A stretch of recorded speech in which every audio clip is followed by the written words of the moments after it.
স্বৈরাচার যেভাবে বিএনপি সম্পর্কে, এই যে স্বৈরাচার, পলাতক যে স্বৈরাচার, তারা বিএনপির সম্পর্কে যেসব মিথ্যা প্রপাগান্ডা ছড়াতো, আমরা ইদানিং লক্ষ্য করছি কিছু কিছু ব্যক্তি বা দল ঠিক একই সুরে গান গাইছে বা একই সুরে কতগুলো কথা বলার চেষ্টা করছে। এখন প্রশ্ন হচ্ছে, তাদেরও তো দুইজন ব্যক্তি আমাদের সাথে সেই সময় সরকারে ছিল। এই দুজন ব্যক্তি পৃথিবীতে আর নেই। দুজনই সিনিয়র মানুষ, দুজনেই সিনিয়র রাজনীতিবিদ ছিলেন। তারা তারা গত হয়েছেন, কাজেই যে মানুষ নেই তাদের সম্পর্কে অবশ্যই খারাপ কথা বলা উচিত নয়। তাদের প্রতি পরিপূর্ণ সম্মান রেখেই বলতে চাই, সেই দুইজন ব্যক্তির বিএনপি সরকারে শেষ দিন পর্যন্ত থাকা প্রমাণ করে দেয়, এক, দুটো জিনিস প্রমাণ করে যৌক্তিকভাবে।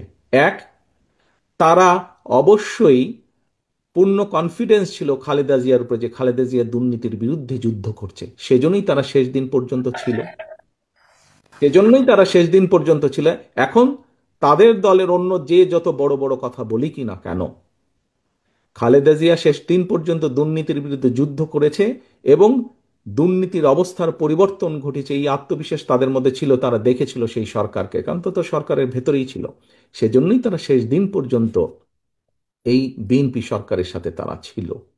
আমরা এইভাবেই ধরে নিব, আমরা অন্য কিছু বলতে চাই না। কেউ কেউ বলে থাকে যে কেউ কেউ বলে থাকে তাদেরই কেউ কেউ বলে থাকে যে তাদের বিরুদ্ধে কোনো কিছু অভিযোগ পাওয়া যায় না।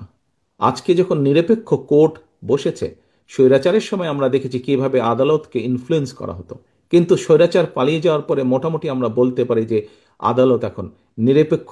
নিরপেক্ষতা আমরা আশা করি। সেই নিরপেক্ষ আদালত থেকে আমরা দেখেছি কারো বিরুদ্ধেই কোনো জিনিস প্রমাণিত হয়নি, এটি ছিল প্রোপাগান্ডা। কাজেই আমাদেরকে আজকে এই এই এই কনক্লুশনই আসতে হবে যে একমাত্র বিএনপি পেরেছিল দেশকে দুর্নীতি থেকে বের করে নিয়ে আসতে। ইনশাল্লাহ আগামী দিনেও বিএনপি পারবে।